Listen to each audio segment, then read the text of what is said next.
Step 1. Open the box and lay out the parts.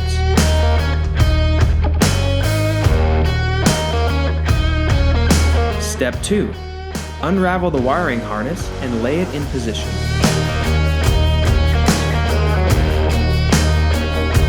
Step 3. Remove fuse. This prevents any accidental damage during installation. Step 4. Connect wires to battery terminals. The red ring goes on positive and the black ring goes on negative. Step 5. Secure relay to the inside of the engine bay. Step 6.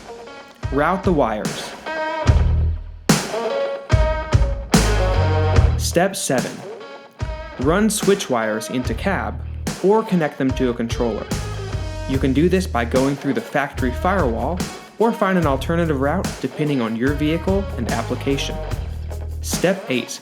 Reinsert your fuse and light it up.